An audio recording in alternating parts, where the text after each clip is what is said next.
Ever feel like you're just drowning in information these days? Headlines, articles, social media.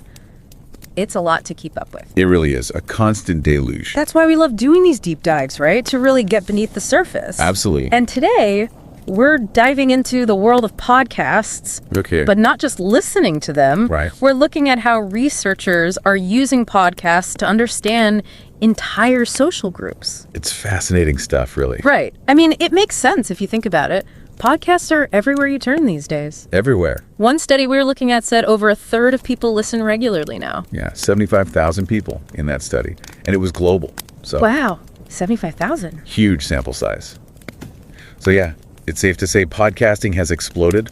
It's definitely arrived. Okay, so for anyone listening who might be new to podcasts, what makes them different from just like turning on the radio? That's a great question. And there are two key differences. Okay. First, it's on your schedule. Right, you can listen anytime. Exactly. You choose what to listen to and when you want to listen to it. Yeah. Podcasts give you that control that traditional radio just can't match. Makes sense. What's that second difference? The intimacy of the format. Intimate. Okay. Explain that to me. When we're talking about a podcast, what makes it intimate? Well, think about your own listening habits.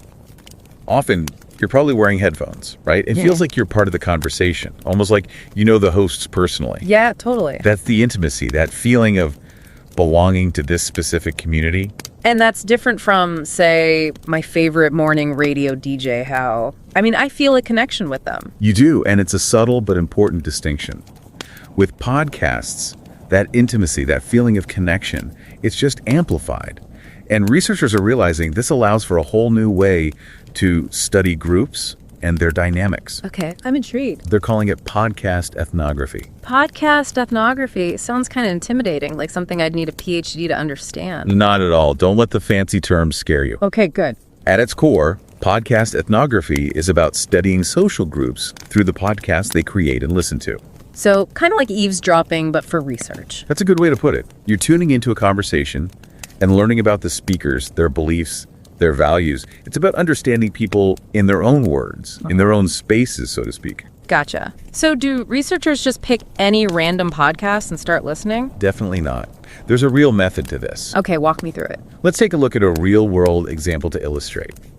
There's this fascinating study that used a podcast called, and I hope I'm pronouncing this right, Motgift. Motgift. I'm drawing a blank. What's that one about? It's Swedish for antidote. Antidote. Okay. And this podcast was the focus of a study looking at a white radical nationalist group. Whoa, okay. So we're dealing with some intense subject matter here. We are. How do you even begin to study a group like that, especially using something like a podcast? That's what makes this particular study so fascinating. Okay. Because of the sensitive and, frankly, potentially volatile nature of this group, researchers couldn't just, walk in and start asking questions. Yeah, that could get dicey really quickly. Exactly.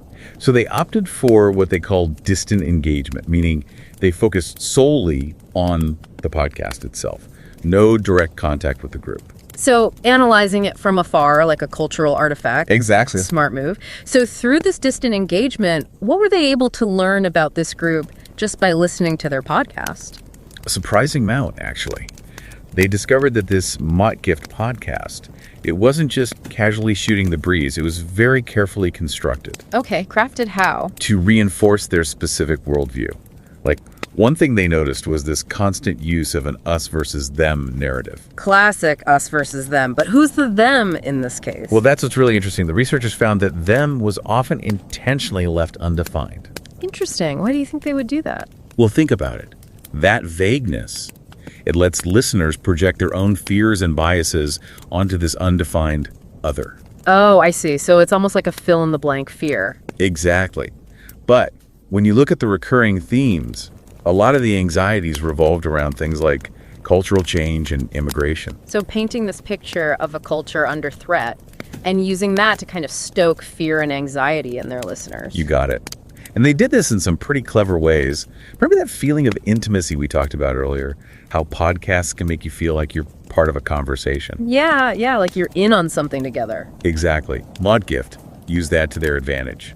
They would often speak in these hushed, conspiratorial tones, as if they were letting you in on some big secret that the mainstream media didn't want you to know. Oh, wow, that's manipulative. Very much so, but also incredibly effective. And it wasn't just the words they used, it was the way they used them.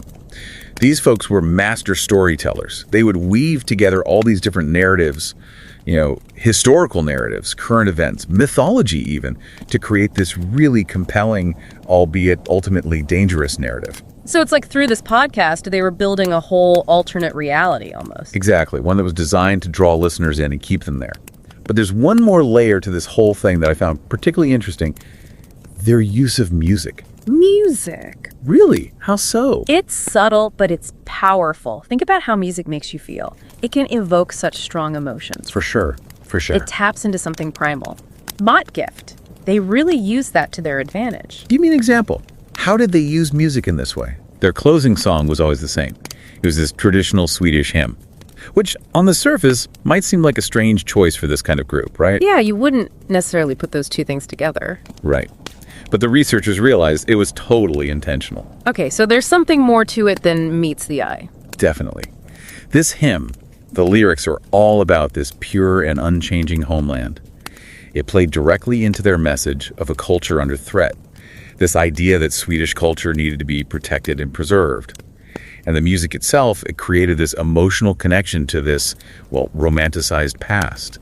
It's really fascinating when you think about it. Wow. It's like this whole other layer of strategy. It makes you really think about the content you consume in a whole new light. But you mentioned this goes beyond just groups like the one in this study, right? What can the average podcast listener take away from all this? It all comes down to being an active listener.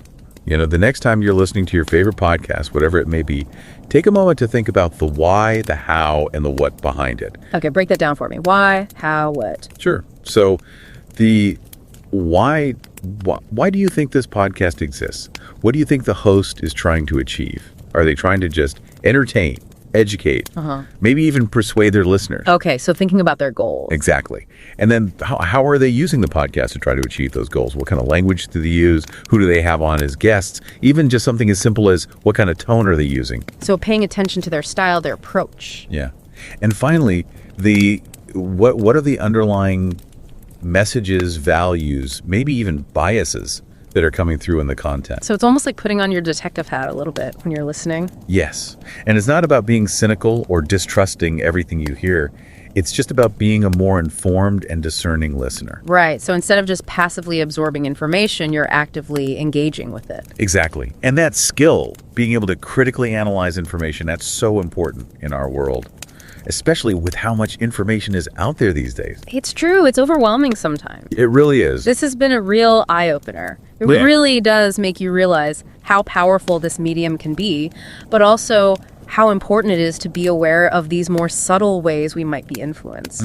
So what you're saying is, next time I hit play on my go-to true crime podcast, I should be asking myself, what are they really trying to tell me here? Exactly.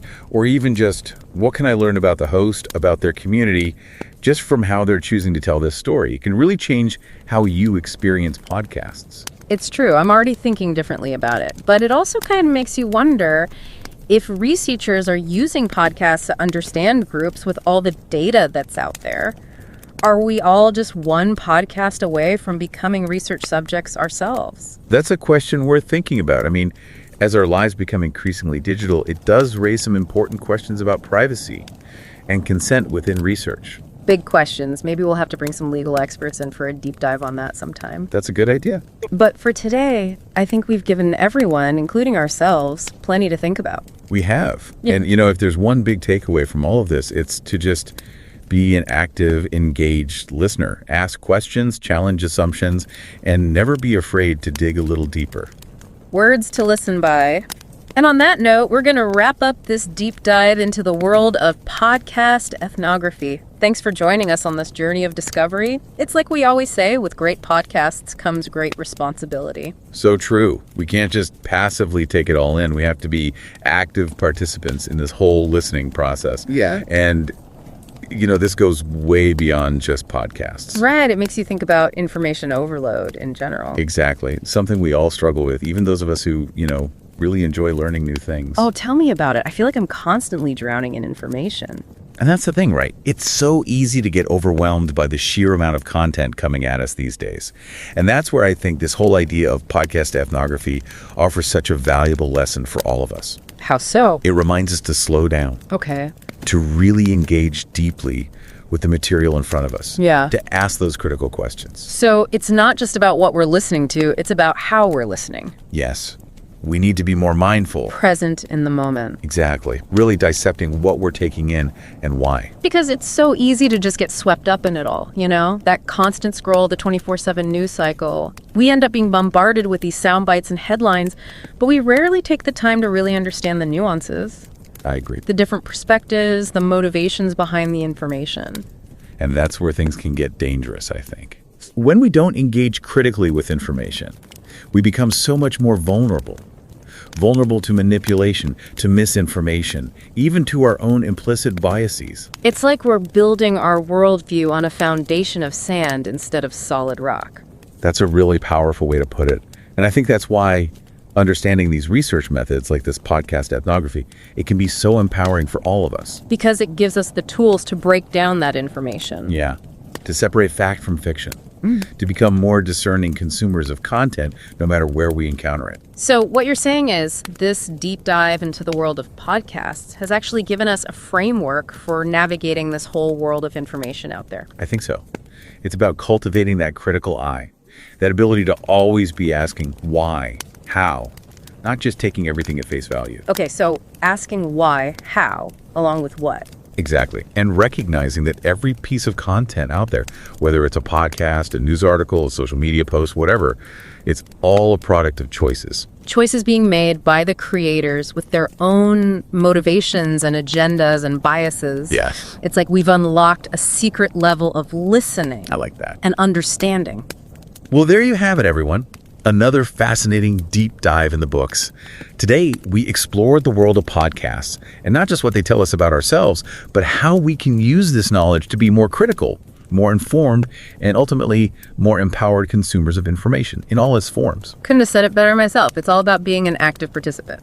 Absolutely. And on that note, we'll catch you on our next deep dive where we'll unpack yet another fascinating topic and equip you with even more knowledge and insights to navigate this incredible world. Until then, happy listening.